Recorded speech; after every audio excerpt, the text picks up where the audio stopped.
On en a un, ou deux, ou plus. Ils sont communs, originaux, chargés d'histoire, hérités d'ancêtres, religieux, inventés. On les choisit rarement, mais ils peuvent forger notre identité. Parfois, on veut en changer parce qu'on les déteste. Parfois, ils nous vont si bien. Ce sont nos prénoms. Le podcast « Pourquoi tu t'appelles » raconte l'histoire qui se cache derrière un prénom. Dans cet épisode, nous sommes à Paris avec une graphiste de 30 ans. Elle s'appelle Marie. M-A-R-I-E. Marie a un prénom d'origine hébraïque et égyptienne, dérivé du prénom Myriam, qui signifie goutte de mer.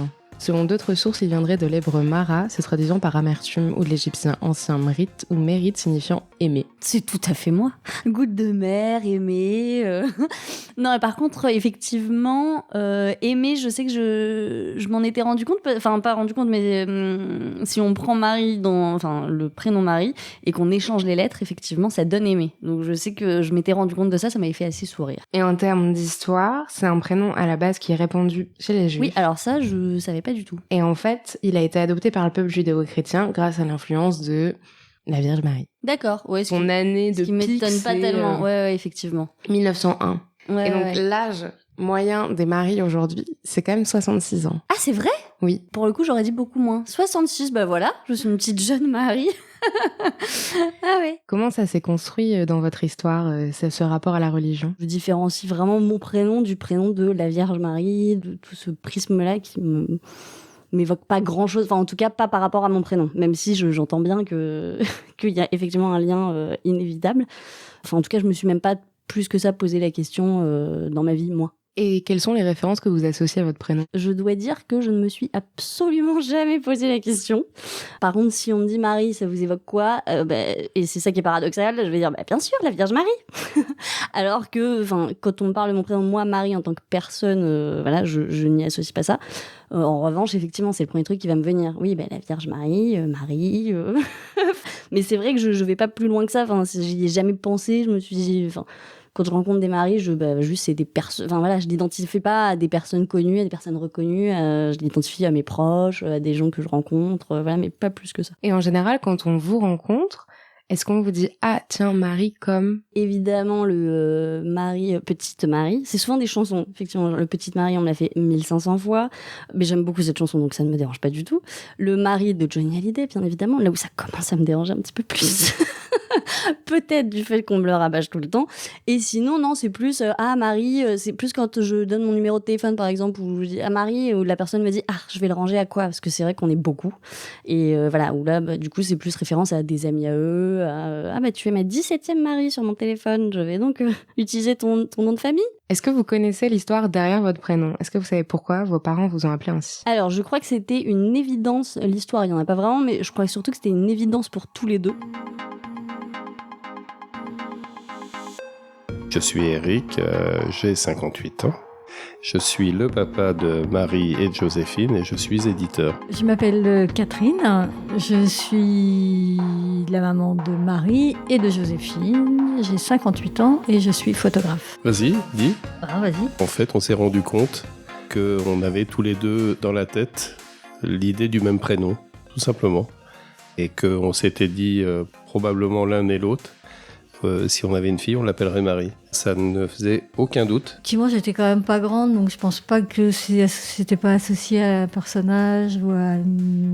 Non, je sais pas du tout. Et concernant le religieux, ça a eu aucune incidence sur votre décision ? Je suis certaine que non. Moi non plus, j'en suis à peu près sûr, mais c'est un prénom tellement universel que probablement c'est ça qui a amené à l'avoir en tête. Est-ce qu'en revanche, le religieux, ça aurait pu vous faire changer d'avis ? Si je m'étais posé la question en ces termes-là, est-ce que ça m'embête de... Oui, ça, c'est sans doute... moi, ça aurait pu me faire changer d'avis. Mais vraiment, c'est pas le cas du tout, quoi. La question de la religion, lorsqu'on a eu Marie, justement, c'était pas quelque chose de fondamental. Ça faisait partie du paysage, simplement. Donc, il n'y avait pas d'association directe entre ce prénom et effectivement l'éducation religieuse qu'on avait reçue et que de toute façon on n'a pas par la suite ni l'un ni l'autre cultivé. Est-ce qu'il y avait des alternatives à Marie ? Ah, il n'y en avait pas. Prénom de fille, il n'y en avait pas. Et si elle avait été un garçon ? Ah là, par contre, on n'aurait pas été bien. Parce que là, c'était très, très compliqué. Parce que moi, j'avais en tête des prénoms pour lesquels il n'y avait pas moyen, quoi. Si j'avais un garçon, j'aurais rêvé qu'il s'appelle Léonard. Et Eric détestait ce prénom. C'est vrai qu'on aurait été dans une impasse. Et on n'a pas trop réfléchi au problème parce que, en fait, on a su le jour de l'accouchement. On n'a pas su avant. Moi, j'étais fixée sur Léonard. Est-ce que ça aurait changé quelque chose pour vous de vous appeler autrement ? On va dire par exemple Cynthia, Linda, Alexandra. Je pense pas que ça aurait changé grand-chose. À la limite, j'aurais eu un autre regard sur mon prénom, forcément, parce que moi, je trouve pas que Marie soit un prénom exceptionnel, bien que, ouais, il est ce qu'il est. Ça m'aurait plus amusé, effectivement, de raconter l'histoire de mon prénom en m'appelant autrement, plutôt que comme la Vierge Marie. Voilà. Mais après ça, je dois dire que je pense pas que ça m'aurait changé intrinsèquement, moi, en tant que personne.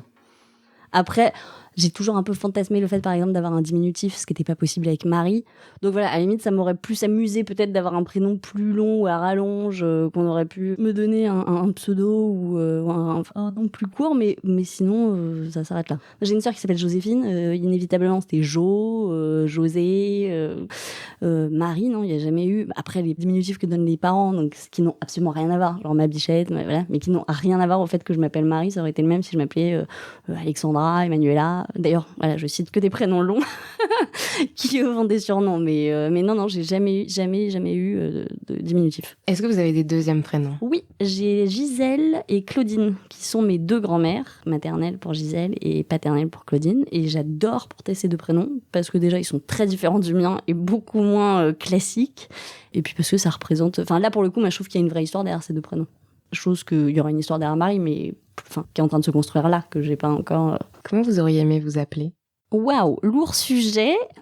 Comment j'aurais aimé m'appeler ? Je crois que quand j'étais gamine, j'aurais adoré m'appeler Alexandra. Parce que justement, il y avait le diminutif Alex. Parce que je ne sais pas pourquoi je porte autant intérêt au diminutif. Mais je me rappelle que je disais qu'Alexandra, ça m'aurait bien plu. En fait, j'aurais adoré un prénom beaucoup plus long. Mais je ne sais pas spécialement pourquoi. Puis après, j'avais pas... Moi, vu que justement mes parents m'ont donné en deuxième et troisième prénom mes grands-mères, je pouvais pas m'identifier à un autre prénom que j'avais derrière, qu'aurait été deux autres choix si Marie n'existait pas, ou voilà. Donc c'est vraiment mon imaginaire qui m'a poussé à aller chercher dans complètement autre chose, comment j'aurais aimé m'appeler. Et effectivement, je me rappelle maintenant, c'était Alexandra. Donc Marie, vous avez 30 ans ? Oh oui. Et la bonne nouvelle, c'est que vous allez bientôt devenir maman. Absolument. Ça vous préoccupe beaucoup de savoir comment appeler votre futur enfant ? Alors, me préoccuper, c'est un bien grand mot. En tout cas, on trouve ça hyper excitant avec le papa de se demander justement quel prénom on va donner à cet enfant. Après, c'est vrai que nous, à la différence de mes parents, j'ai pas un prénom qui me sort... Enfin, je me suis pas dit depuis que je suis petite, quand j'aurai un enfant, il s'appellera comme ça. Mon amoureux, c'est pareil. Sauf que lui a un prénom inventé. Je m'appelle Kael. K-A-E-L. Donc, il aurait aimé plutôt quelque chose d'inventé, là où moi, je suis pas hyper fan. Après, ça dépend, peut-être qu'on trouvera un commun accord. C'est vrai qu'en tout cas, pour l'instant, celui qu'on a en tête, on adore les prénoms mixtes, parce que je trouve ça hyper chouette. Déjà, souvent, je les trouve très jolis, et en plus, je trouve ça intéressant de ne pas avoir forcément cette différenciation fille, garçon, que je trouve un petit peu débile, en tout cas sur le prénom. Après, nous, par exemple, on a un problème de celui qu'on aime beaucoup en ce moment, c'est Maël, et c'est la contraction parfaite de Marie et Kael. Et je pense que là, justement, au niveau de l'histoire qu'aura cet enfant, au niveau de l'identité qui va se créer, je trouve ça peut-être un peu compliqué, effectivement, d'avoir... déjà, t'es le fruit de tes parents, et en plus de porter un prénom qui est en fait la contraction parfaite de Marie et de Kael. Voilà. Donc ça va être un gros sujet de discussion. On a 7 mois pour y réfléchir, mais c'est super excitant, moi, je trouve. Mais en tout cas, ça sera pas un prénom long, comme j'adorais autant quand j'étais gamine. Tout ça, je pense qu'on se dirige plutôt vers un prénom court et mixte. C'était Pourquoi tu t'appelles, un podcast Slate.fr par Nina Pareja. Cet épisode vous a plu ? N'hésitez pas à nous mettre 5 étoiles, laisser un commentaire et surtout à le partager. Retrouvez l'intégralité de Pourquoi tu t'appelles sur Slate.fr et sur votre application de podcast préférée. Si vous voulez vous aussi nous raconter l'histoire de votre prénom, envoyez-nous un email à l'adresse podcast@slate.fr.